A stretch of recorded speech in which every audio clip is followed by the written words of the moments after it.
It's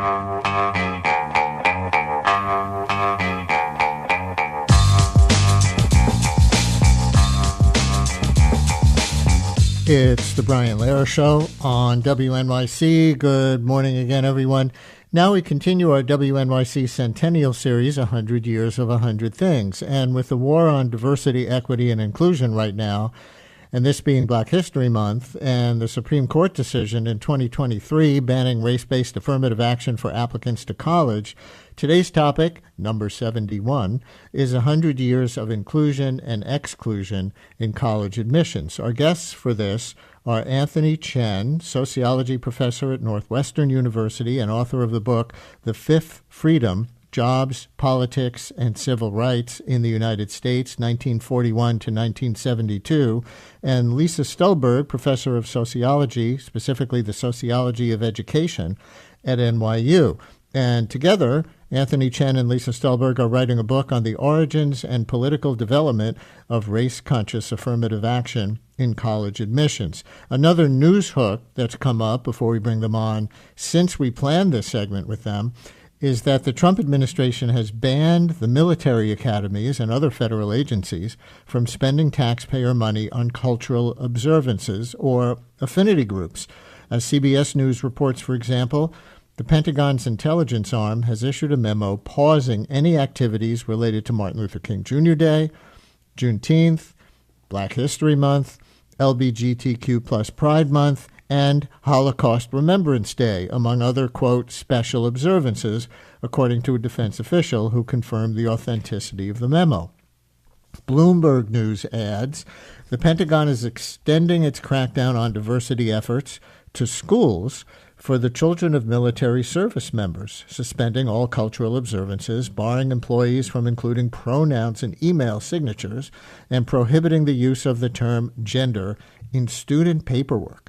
And as the AP reports, the U.S. Military Academy has disbanded a dozen West Point cadet clubs centered on ethnicity, gender, race, and sexuality in response to the Trump administration's push to eliminate diversity programs throughout the government.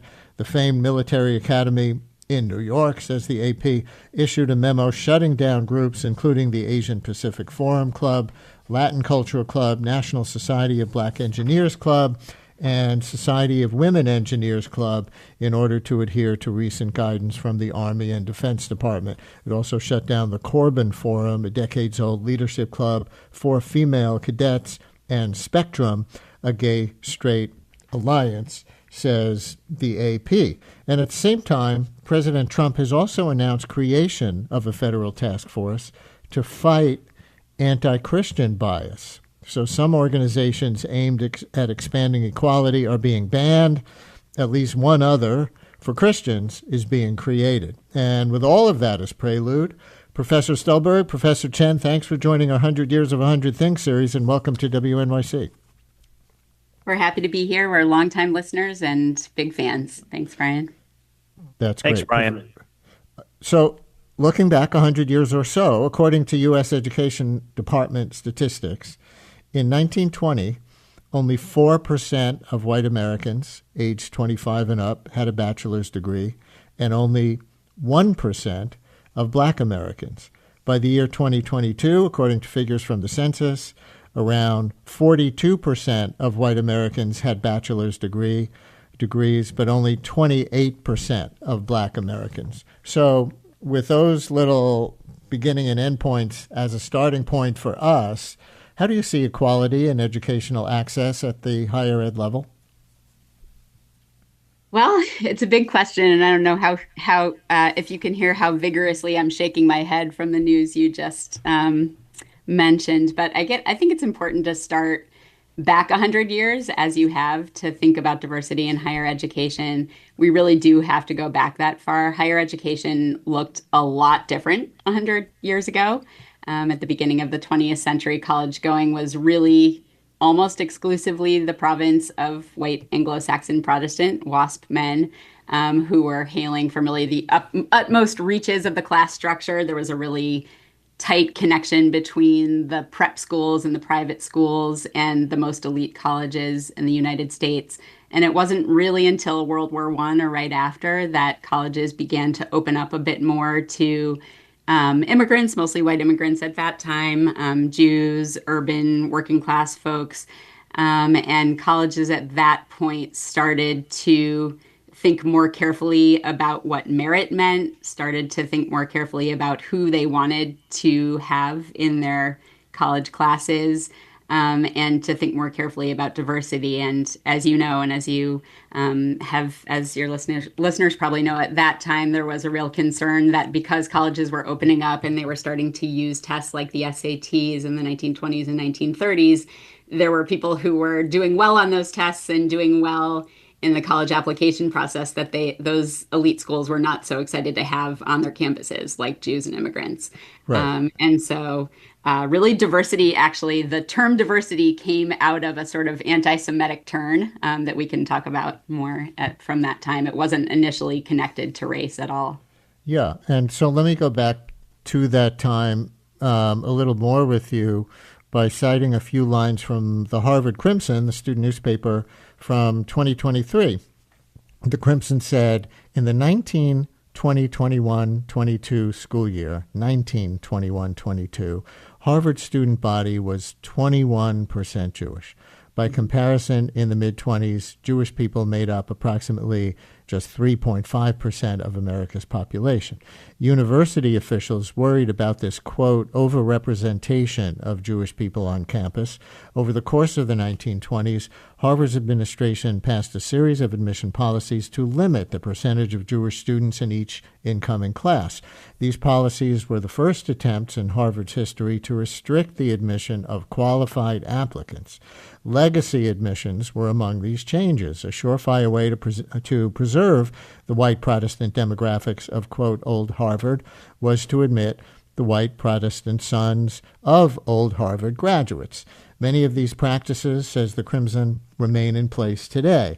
So the Ivies are also often a special case, Professor Chen, but can you use that as a starting point and build on what Professor Stulberg was just saying, to say what the college admissions were based on and if there were any systems of preference in place, in addition to legacy admissions, when we go back 100 years ago, 90 years ago?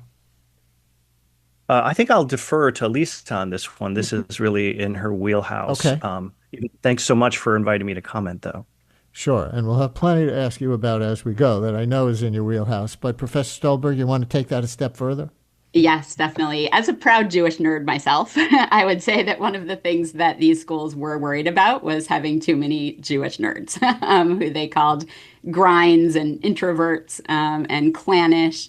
And they were really concerned that the kind of waspy culture of these schools was going to be ruined by folks who were doing well on standardized tests and who might come to these schools and kind of stick to themselves, in large part because the culture of these campuses was not open to anybody that was not kind of in this WASP elite.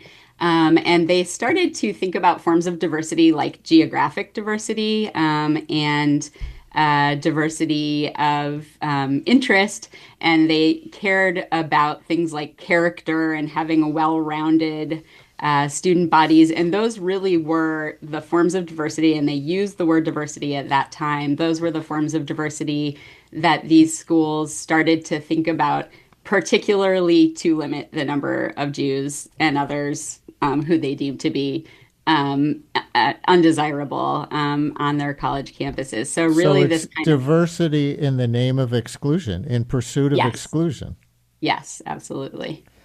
And as going to college became more common and more necessary for the 20th century economy, what might be a next historical landmark, Professor Chen, if you want to jump in on anything, in terms of any kind of preferences, GI Bill or anything else, kind of mid-century? The mid-century period is really interesting because there's a moment, I think, starting in the mid to late 1950s when there's a shift in American culture to begin valuing the whole spectrum of humankind, the varieties of humankind. For many years, I think American culture was was dominated by a fixation on the WASP elite and what it symbolized. But around the mid 1950s to the late 1950s, there began to be a greater emphasis on valuing all the different varieties of humankind. And the sources of that change are many, but the historian David Hollinger has highlighted, an important movement within ecumenical Protestantism, within mainstream Protestantism, especially among the leadership of the different mainstream Protestant denominations. A movement towards a greater self-interrogation about the place that mainstream Protestants had in American society, and a desire to reach out to groups that hadn't been included in the past, that hadn't had the same range of opportunities, that hadn't had the same level of representation in various American institutions. And you could see that shift, that slow shift in American culture, valuing the varieties of humankind. You can see that shift expressing itself. Sorry, that's outside my window. You can see that expressing itself. They're not coming to arrest you, right? Yeah, I was going to say, I'm not sure what executive orders have been issued today, but I hope I'm not personally subject to any. This sort of impulse in American culture began to find expression in American college admissions policy, first at places like Harvard through the offices of Wilbur Bender, longtime admissions dean there, then at Columbia through the offices of Henry Coleman, an admissions officer in the early 1960s. Men like John Kennedy, a Hungarian mathematician who would later head up Dartmouth, also began to express a real appreciation for diversity on campus, and colleges, a select number of private colleges like Harvard, Columbia, and Dartmouth began to not just value diversity, but change their admissions policies to try to incorporate more diversity on campus. So I would say that the first notable shift after the mid-century period would be the rise of these college admissions policies in the late 50s, but especially the early 60s, that began to value diversity, not in the sort of not with the kind of anti-Semitic resonances of the 1920s, but with a broader resonance to a whole variety of different social backgrounds. By the way, your book that focuses on that era, called The Fifth Freedom: Jobs, Politics, and Civil Rights in the United States, 1941 to 1972. I guess you're referring to FDR's four freedoms, and you're adding a fifth. Would you enumerate them? That's right. So it's a freedom from fear, freedom from speech, freedom of religion. I'm sort of blanking on the other. What was your fifth? The fifth one is the freedom from discrimination. So there was around World War II, because of World War II was a fight, among other things, against the racial ideas of the Nazis. There was a real effort made on the part of the federal government to try to promote equality in the ways that it felt like it could. Obviously, there was plenty of racial exclusion in all kinds of areas of American life, including our war effort. But one of the aspects of the war effort that did try to at least make good on the principle of equality was government employment and government procurement. So there was, as a result of FDR's executive order, there was a Fair Employment Practices Commission that was created to try to make sure that there was some degree of equal treatment in government employment and war contracting. That committee actually ended at the end of World War II, but it sort of sparked a social movement that tried to recreate it, but first in Congress and then in the states outside the South. So that struggle for freedom from discrimination that was sparked by this executive order on the part of FDR kind of gave rise to a movement for freedom from discrimination that eventually laid the background for the rise of affirmative action in the 60s and 70s. Listeners, if you're just joining us, we're in our 100 Years of 100 Things series today. Thing number 71, 100 Years of Inclusion and Exclusion in College Admissions. with our guests, Anthony Chen, sociology professor at Northwestern University, and Lisa Stulberg, professor of the sociology of education at NYU.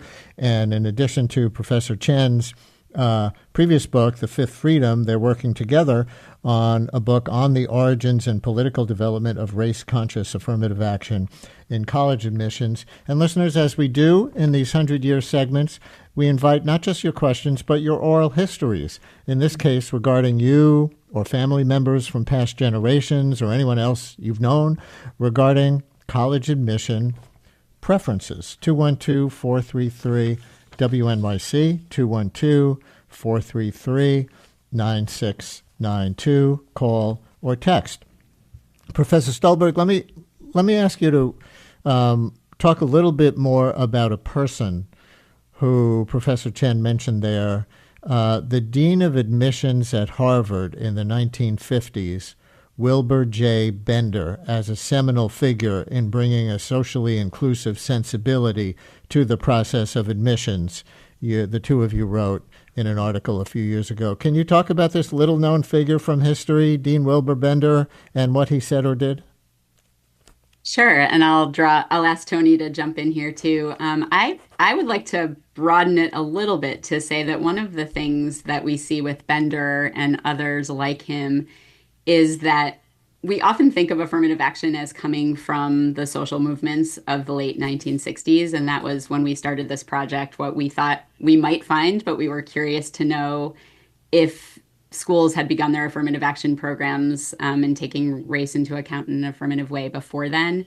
And we found people like Bender and others around the country who were themselves not necessarily from elite backgrounds, but found themselves in elite educational institutions. And they were asking themselves questions that I think is one of the central questions of the sociology of education, which is, what are schools for? What is the purpose of education?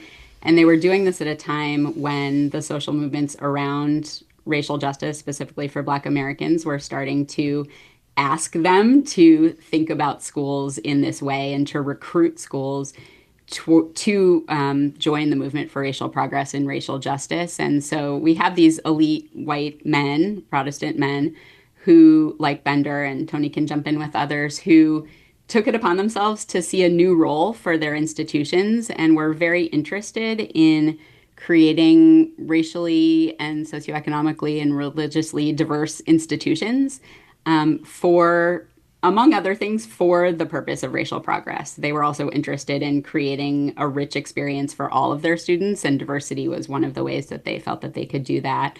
But these men were not themselves particularly radical. They were interested in maintaining the eliteness of places like Harvard, Yale, Princeton, and Columbia, but they saw that diversity could play a role in that, and that racial diversity could play a role in that, and that their institutions could have a role in the broader movements of their time. Well, then let me ask you, as a sociologist of education, on the piece of that answer that referred to the broad, big question of what is education for? What is higher education for? Mm-hmm.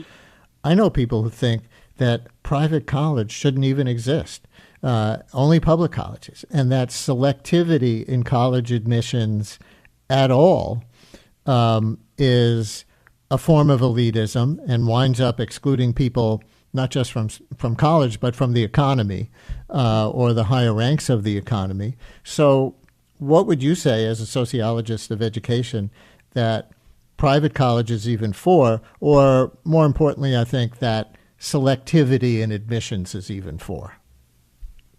I would love to see all education being free in this country. I don't think it's going to happen. I think we have a narrative that is very American, that is one of individualism and one of the sort of American dream narrative that anyone who works hard and has talent can make it in this country, but that requires some personal sacrifice. And so education becomes seen in this country as an individual amenity or something that individuals have to work at and not as a social good. There are many other countries in the world that see higher education as a social good and therefore pay for it for their citizens, which I would love to see us do as well. I don't think it would ever happen, as we saw with the last administration and Biden's effort to try to even just reduce college loans. But that is what I would like to see as a sociologist and as an American.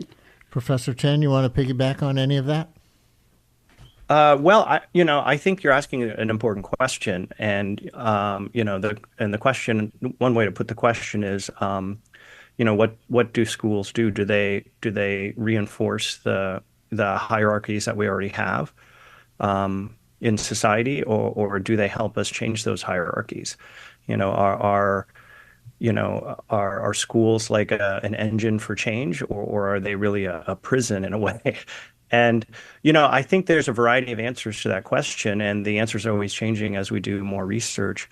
But I do think that if you were to look in the literature, you would be able to find at least some evidence that students who are the most disadvantaged are the ones who get the most out of going to selective schools.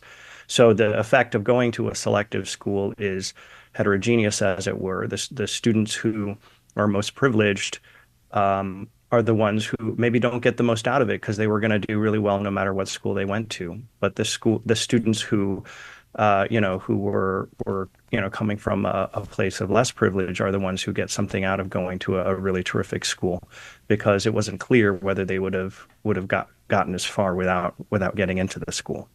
Before we move into the 1960s, after the civil rights laws and more toward the present, even including the Supreme Court decision in 2023 that barred race as a factor in college admissions in most cases. Let's take a few oral histories from people who are calling in, and starting with Margot in Manhattan. You're on WNYC. Hi, Margot.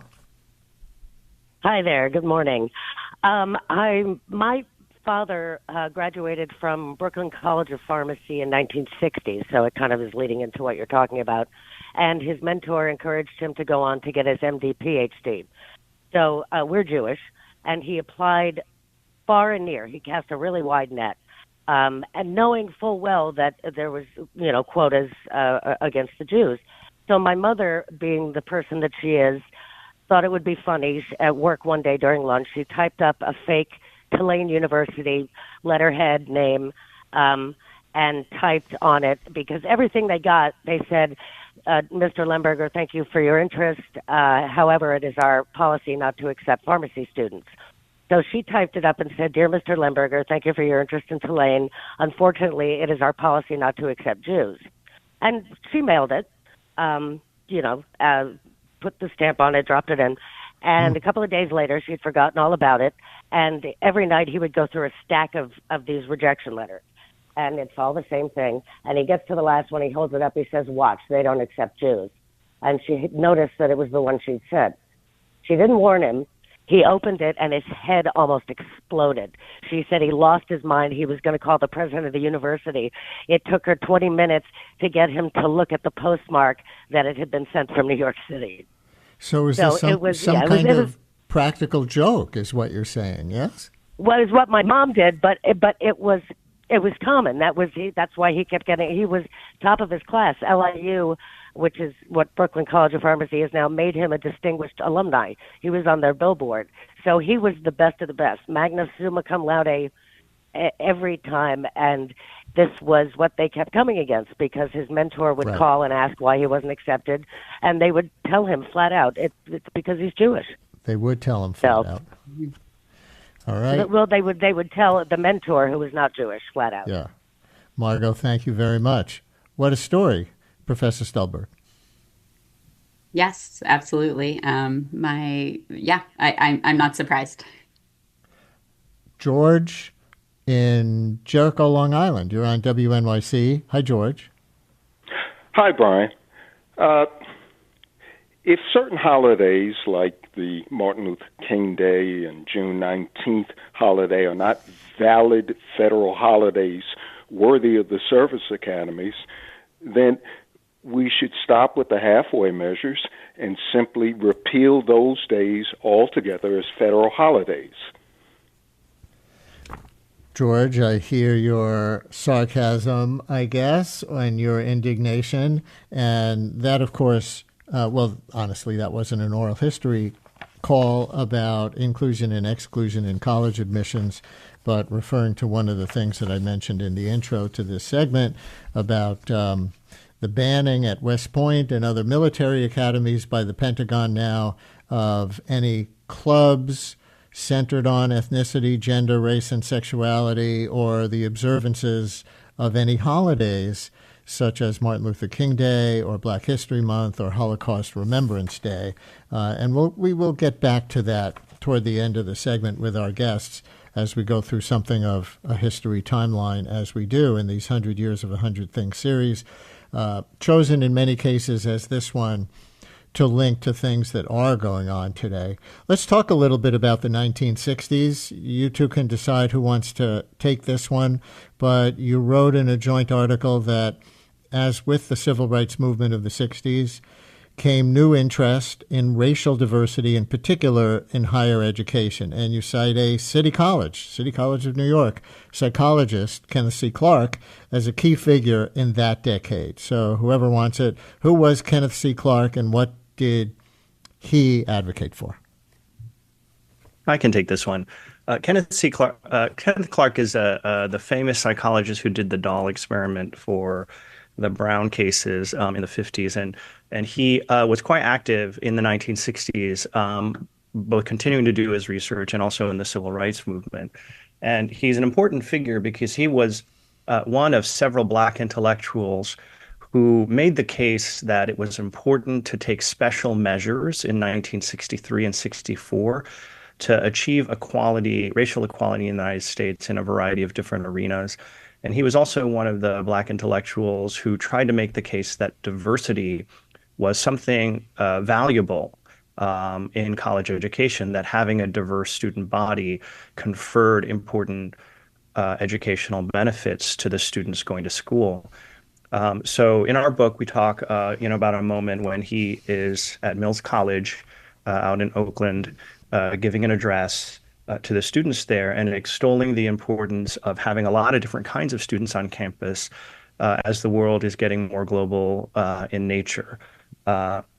Also, around the same time in 1963, in an article published in the U.S. News and World Report, Kenneth Clark talked very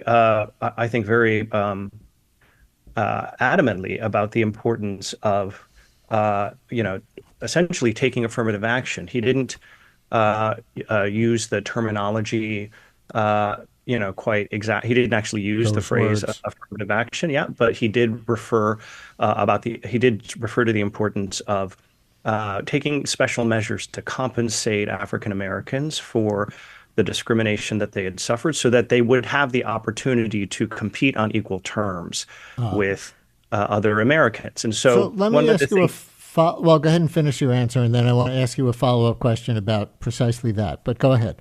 Sure thing. So one of the things that gets overlooked about the civil rights movement, especially the apotheosis of the movement in 1963 with the Birmingham confrontation and the March on Washington, and King's speech on the steps of the Lincoln Memorial, is that people were struggling not just for equal treatment; they were also struggling to try to take advantage of the moment to work out a path to racial inequality in the years to come. And there was a sense that just treating people equally wasn't going to be enough to fulfill the aspirations of not just African Americans, but Americans' own aspirations about what their country stood for. Right. And so men like Kenneth Clark, but also men like Roger Haynes, who was a white administrator at the University of Michigan, or men like Jim Perkins, who was the president of Cornell University, an interracial group of leaders in a variety of different walks of American life began to explore the idea that freedom was not enough, to borrow a phrase from LBJ, that it was important to do something more. It wasn't clear what that more thing was. It could be a lot of different things, but there was a willingness, I think, even as early as 1963 and 64, on the part of some liberals anyways, to explore doing something more than just having the government ensure non-discrimination. Just as a footnote, What was that dolls experiment that you were referring to that Kenneth Clark did?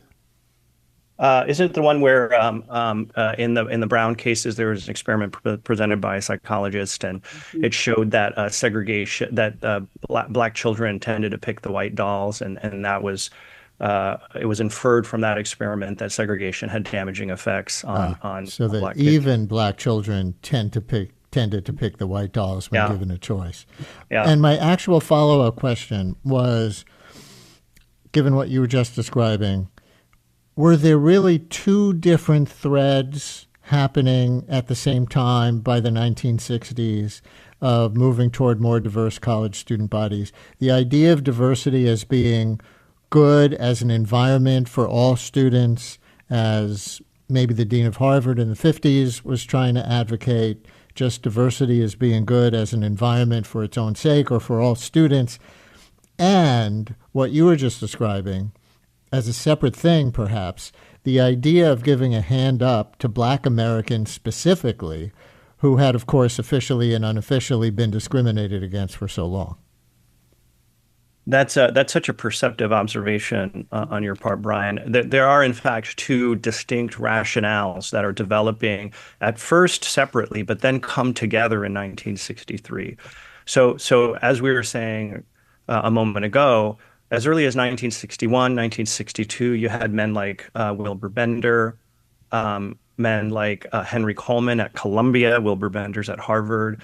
I'm using men on purpose because they were all men. Men like Calvin Plimpton at Amherst, men like John Kennedy at Dartmouth, sort of stressing the importance of not admitting well-rounded individuals to college, but having a well-rounded college. And that required admissions officers to let in lots of different kinds of students. So that's one sort of development, is the notion that, having a diverse student body is really valuable.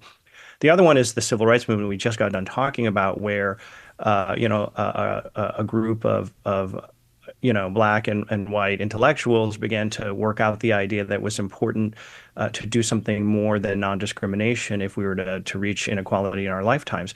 Those two forces came together in 1963 so that private colleges especially began to value diversity even more, and they placed a special emphasis on racial diversity.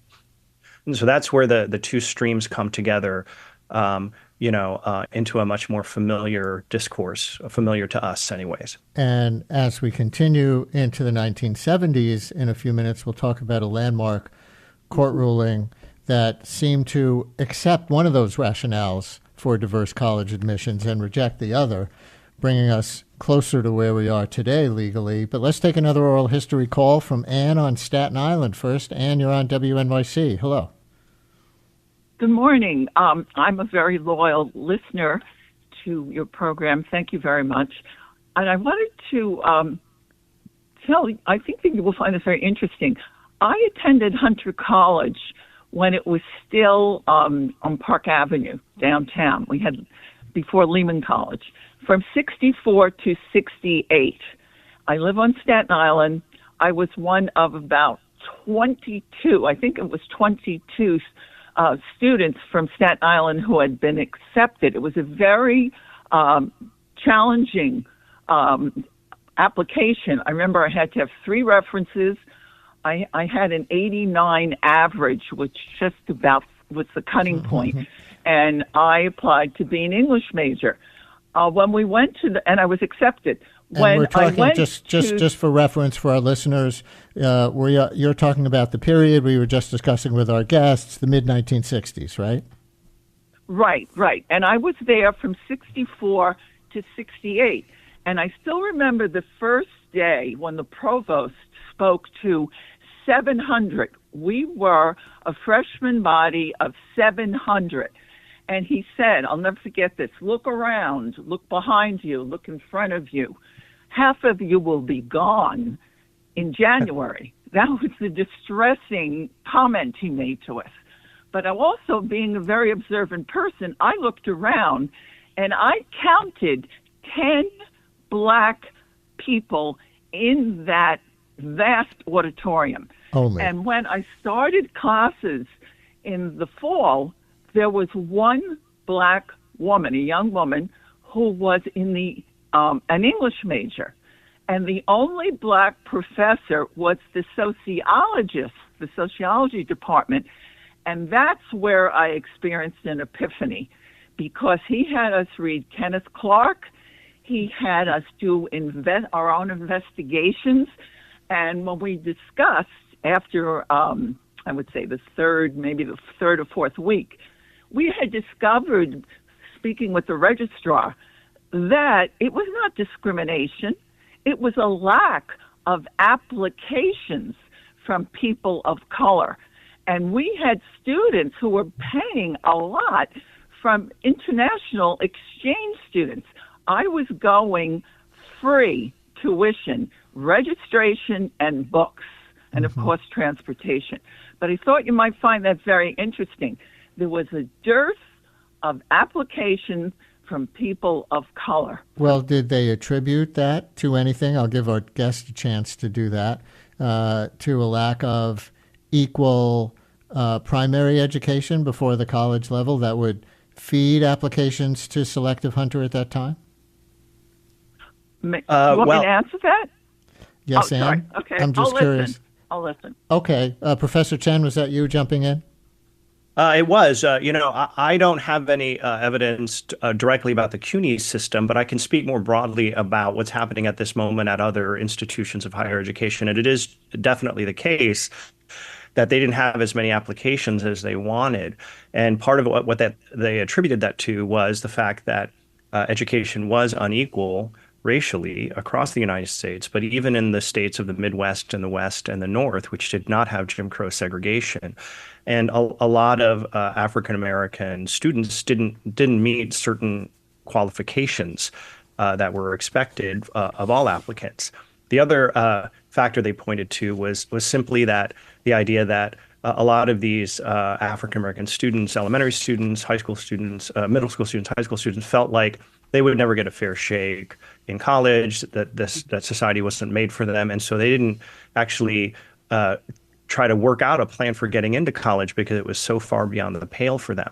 And so part of the motivation for affirmative action was to look at whether or not the requirements that schools were imposing were actually necessary for students to succeed after they've had a chance to go there for a while. Mm-hmm. So these experimental affirmative action programs in the mid to late 1960s were all designed to find out, like, do we really have to observe this strict cutoff for an SAT score? Do we have to really observe, this requirement for, say, Latin? Or, do we have to really observe this requirement for a certain GPA? Can students who show other signs of capability actually make it through the program just fine without having to jump through these hurdles? And so CUNY launched the College Discovery Program in 1964, which in the summer of 1964, which is the summer before our guest actually matriculated. So I'm not quite sure if there were any students that flowed into, was it Hunter College through the College Discovery Program? But that's when it got off the ground. And so, if our guest had matriculated in 65 or 66 or 67, maybe the class would have looked a little bit different. We'll continue in a minute, and we'll bring it up to the present in our remaining minutes, including the Supreme Court decision in 2023, which hung its ban on race-based affirmative actions, at least to a meaningful degree, on anti-discrimination against Asian applicants. Stay with us. Brian Lehrer on WNYC with just 5 minutes left for today's 100 Years of 100 Things segment. Topic number 71, which, yes, we're doing as part of our observance of Black History Month, 100 Years of Inclusion and Exclusion in College Admissions, with Anthony Chen, sociology professor at Northwestern, and Lisa Stulberg, professor of sociology of education at NYU. They're writing a book together on the origins and political development of race-conscious affirmative action in college admissions. And Professor Stulberg, if you can give us literally like a 30-second take on the 1978 Supreme Court decision known as Bakke.